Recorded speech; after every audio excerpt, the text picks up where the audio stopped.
Hi there. You're watching Reddit Confessions, where ordinary days turn into life-altering moments, and one message can shatter everything you thought was real. It wasn't the party. It wasn't the crowd. It wasn't even the fact that she introduced me as just Connor, like I was her Uber driver or a distant cousin tagging along. No, it was the way she danced. Not danced with me, not even near me. She danced like I didn't exist, with someone else's rhythm, someone else's smile, and a sparkle in her eyes I hadn't seen in years. A sparkle that used to belong to me. But before we get to that, let me tell you something you won't read on wedding cards. You don't lose your wife all at once. You lose her in pieces. A glance that no longer lingers. A joke that lands flat. A kiss that feels like a favor. And then, eventually, a moment, just like this one, when you finally see what's been happening all along. That moment was last Friday night, at a rooftop party thrown by her boss. A guy named Mason Thorne. Yes, that's his real name. Sounds like a perfume brand and acts like one too. Smooth, expensive, and oddly suffocating. We weren't even supposed to go. I had a stomach bug 2 nights before and was still shaky, but she insisted. Said it was important networking and that I'd feel better once we got there. I didn't. I felt like an afterthought the second we stepped in. The place was loud, lit like a music video, filled with people who looked like they drank kombucha with gold flakes. Marley, my wife, she shimmered. Literally. Gold sequins. Backless dress. Hair perfectly sculpted like she just stepped out of a salon. I had never seen her look that good for any of my work events. Not even close. She introduced me to Mason. He didn't even shake my hand. Just nodded and kept talking to her. She didn't notice. Or maybe she did, and just didn't care. I spent the first 30 minutes near the drinks table, nursing a ginger ale. Watching. Not out of jealousy, out of confusion. Who was this person? The woman laughing with her hand on Mason's chest.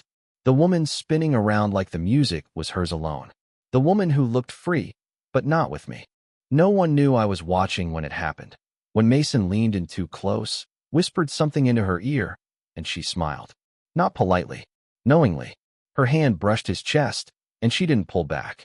That's when I stopped breathing. She didn't know I was standing behind one of the light pillars. She didn't know I saw it all. I left before she could. 10 minutes later, in the cold silence of my parked car, my phone lit up with a message. Marley, where are you? Can you come back? And that's when the real party began. The one where the truth doesn't need music to be deafening. The text just sat there on my screen. Can you come back? Not I'm sorry.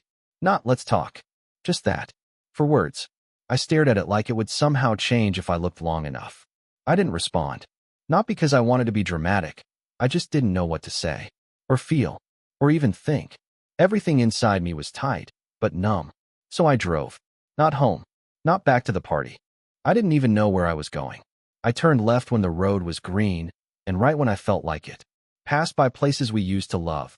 That hole-in-the-wall diner where she once made me laugh so hard I nearly dropped my milkshake.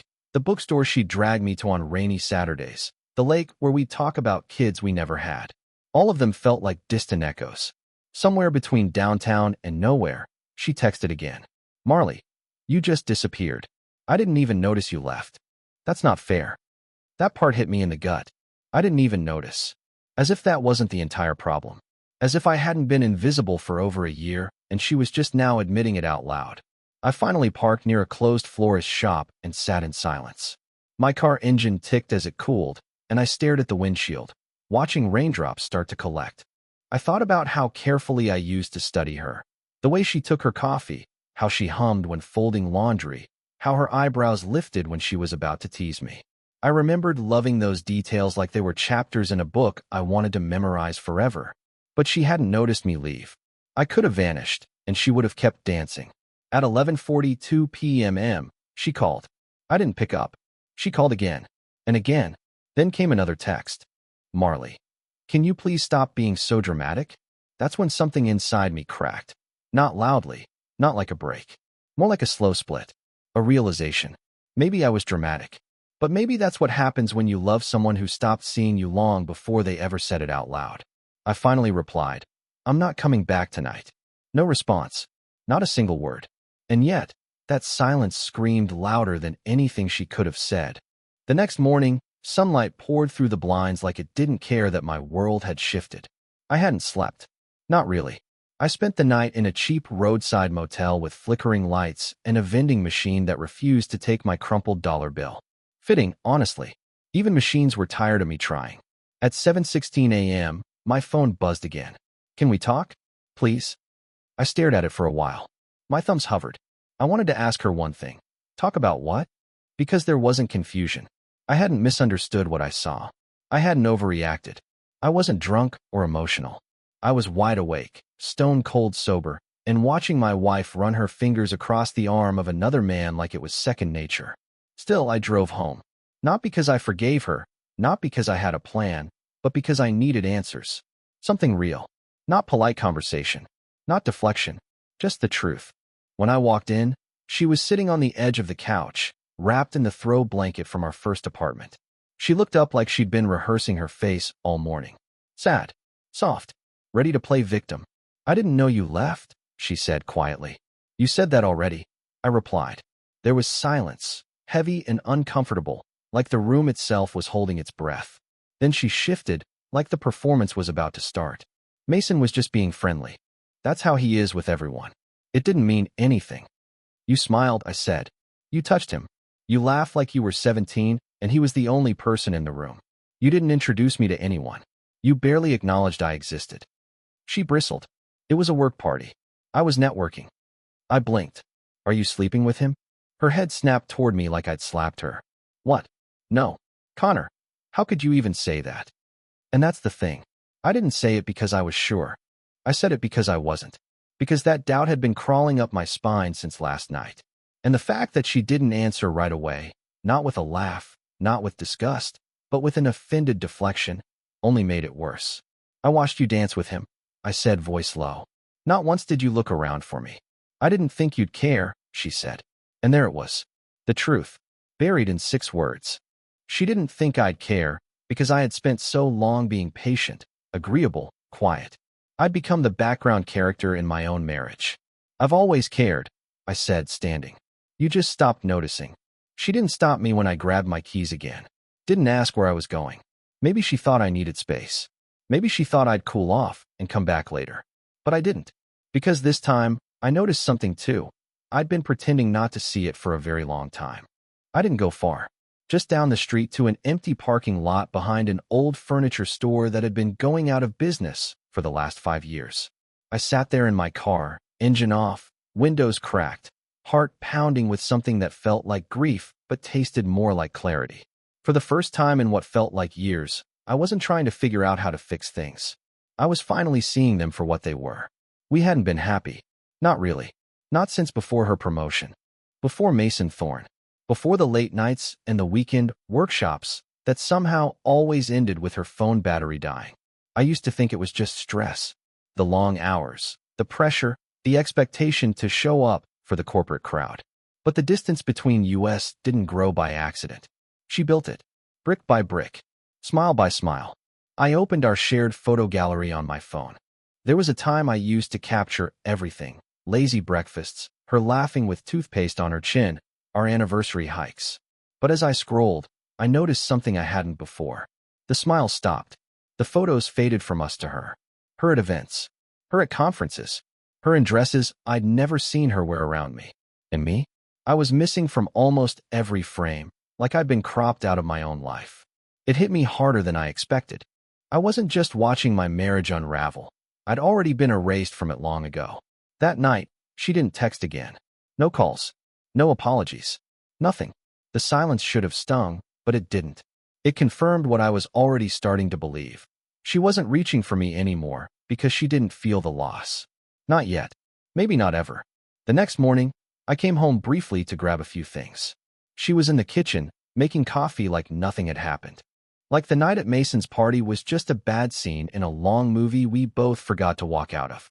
You're not seriously dragging this out, are you? She asked, without looking up from her mug. I didn't answer. I just packed.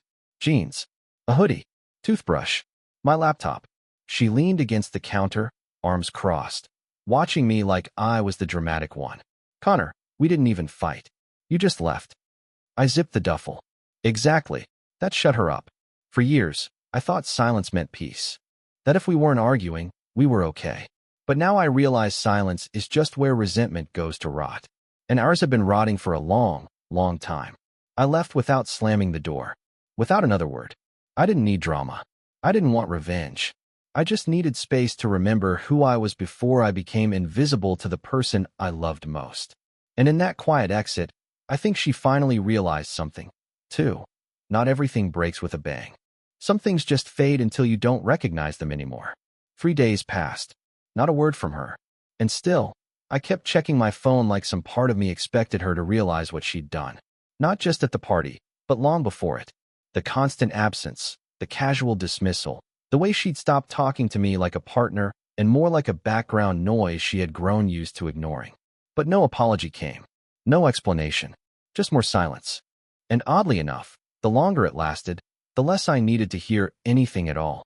I stayed with my cousin Nolan, not someone I'd ever really been close to, but he had a spare room and 0 questions. He worked nights, slept during the day, and didn't ask why I suddenly showed up with a bag and a vague, "Mind if I crash for a few?" I think he saw it in my face. That hollow look men wear when their homes stop feeling like homes. On the 4th night, Marley texted, "I think we should talk. This is getting ridiculous." Ridiculous. That word hung in the air like smoke. Not painful, not sad, not even complicated. Just ridiculous.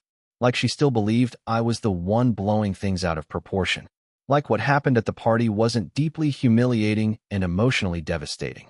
Like I hadn't spent the last year slowly being shut out of my own marriage. I didn't reply.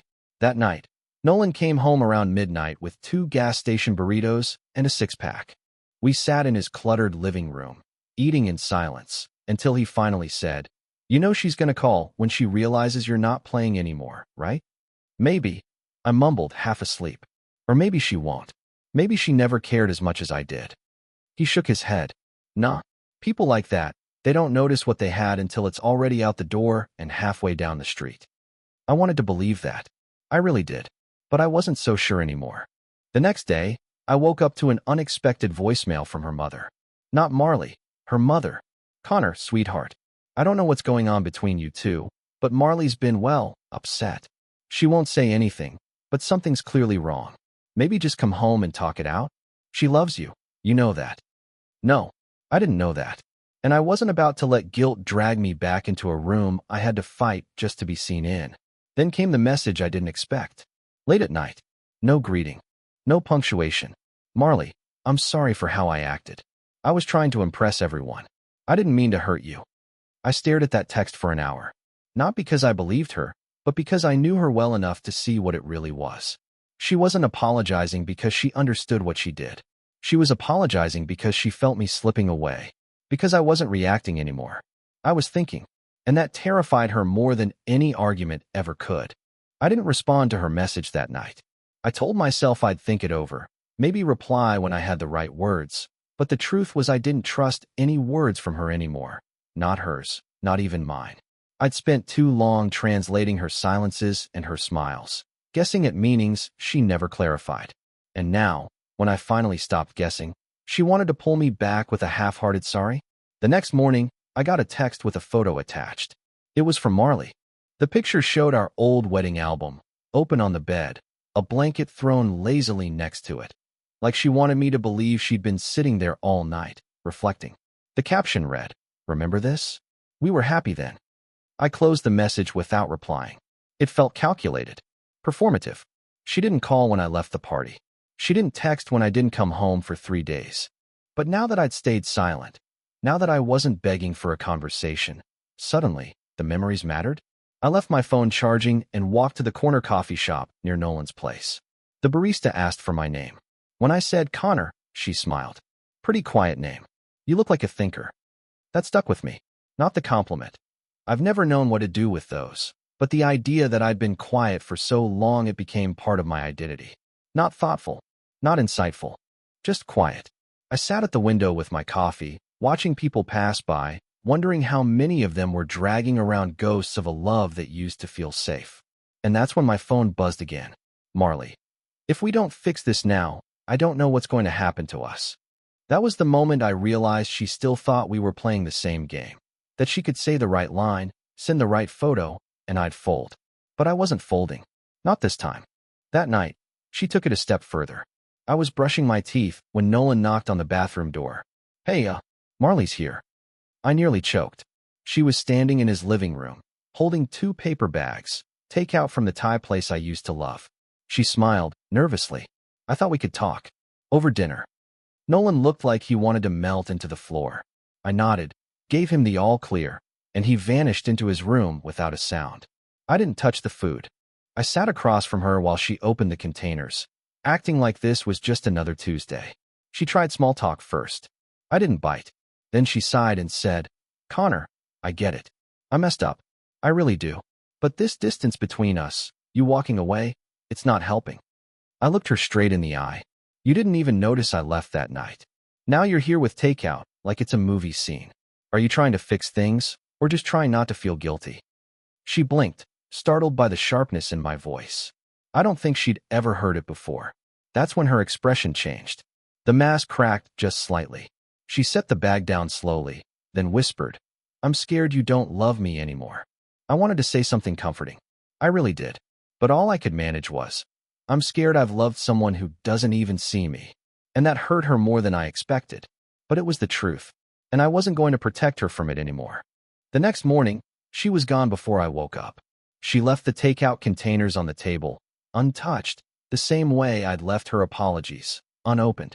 There was a sticky note folded neatly beside them. Just one line, written in her rushed handwriting. I don't know how to fix this if you won't meet me halfway. I stared at that note for a long time, thinking about all the times I had met her halfway, emotionally, mentally, sometimes even physically, when she'd turn away in bed and I'd pull her back just to feel something between us. Halfway was where I lived. I camped there, built a home in it. And now, because I wasn't sprinting back at full speed, I was the one making this hard. Later that day, I went home to grab a few more clothes. I didn't expect her to be there, but she was. Sitting on the floor of the bedroom with piles of photos around her, looking up like she'd just been caught digging through her own guilt. I've been thinking, she said quietly, about how things changed. I didn't answer. I kept folding my clothes. You used to leave notes in my lunch bag, she added. Little stupid ones. I used to love that. I nodded, but the silence between us wasn't romantic anymore. It wasn't the kind where 2 people don't need words. It was the kind where words would only confirm what we both already knew.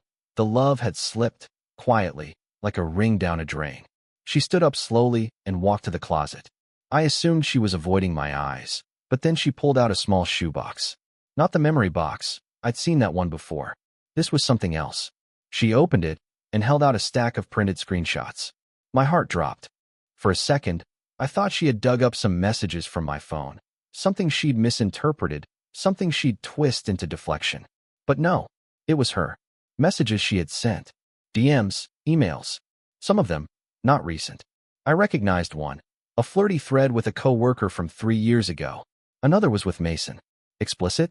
Not really. But intimate in the way 2 people only speak when they've convinced themselves the lines are blurry enough to be harmless. I printed these out last night, she said. I needed to look at them like they were someone else's words. They weren't, I said flatly. Her eyes filled with tears. I wasn't trying to cheat. I don't know what I was doing. Exactly, I said. You don't know? Because you weren't thinking about me. Or us. You were thinking about how it felt to be adored again. That's what this is about. She didn't deny it. She just sat down on the bed, holding the papers like they were burning her from the inside out. You want me to admit I was wrong? She asked. Fine. I was. But I didn't sleep with anyone, Connor. I swear. I looked at her, and for the first time in years, I didn't feel jealous. I didn't feel angry. I just felt done. This isn't about who you slept with, I said quietly. It's about who you stopped being when I needed you the most. That one hit harder than I expected. She reached for me, but I stepped back. And that's when I saw it. Not guilt. Not sadness. But panic. Because I wasn't melting this time. I was leaving. The next week passed like slow thunder, distant at first, but gradually rumbling through every part of me. I didn't block her number. I didn't pack up our whole apartment in one angry sweep. I didn't post cryptic quotes or throw my ring into a river. I simply stayed gone. Quietly. Consistently. And somehow, that silence echoed louder in her world than any screaming match ever could. She sent me one more message 2 days later. You really aren't coming back, are you? And I didn't reply, not because I wanted to hurt her, but because I finally understood that some doors need to stay closed, not slammed, just gently left behind. In the weeks that followed, something unexpected happened. I started noticing myself again. Not the version of me that waited by the phone or kept the peace to avoid arguments. The real me. The one who used to write short stories on napkins. The one who once dreamed of moving to the coast. The one who didn't let guilt decide his next step. I moved out of Nolan's place and got a tiny studio near the water. Nothing fancy, just a space that was mine. No one cutting me off mid-sentence. No one dancing with someone else while I stood holding her coat. And one morning, while drinking terrible instant coffee on my little balcony, I realized something that made me laugh out loud. I didn't miss her anymore. I missed the idea of her, the version I held on to long after she'd let go of me. A few weeks later, I got a handwritten letter from her. No return address. It was short, apologetic, honest, in a way she hadn't been in years. She said she hoped I was doing better and that she had started therapy. Not to win me back. She made that clear, but because she finally saw what she'd been doing, who she'd been becoming. And weirdly, I appreciated that. I didn't write back, not out of spite, but because I'd already said everything I needed to by walking away and not turning back. Now, months later, I'm living a quieter life. A freer one. I cook my own meals. I journal. I joined a local writers group, and I'm even planning a solo trip this fall to places I used to dream about. Am I still a little broken? Sure. But I'm rebuilding on solid ground now, not tiptoeing through someone else's shifting version of love. So if you're out there, sitting in your car after someone forgot to see you, wondering if you're overreacting or being dramatic, let me say it clearly. You're not invisible. You're just standing in the wrong room. Leave. Kindly, firmly, and completely. And then, choose yourself. Thanks for watching Reddit Confessions. If you've ever walked away from a relationship that quietly crushed your spirit, tell us how you found yourself again. Or share an inspiring moment in history where someone refused to be forgotten. We love hearing from you. Don't forget to like, subscribe, and share your voice. There's always someone listening, especially here.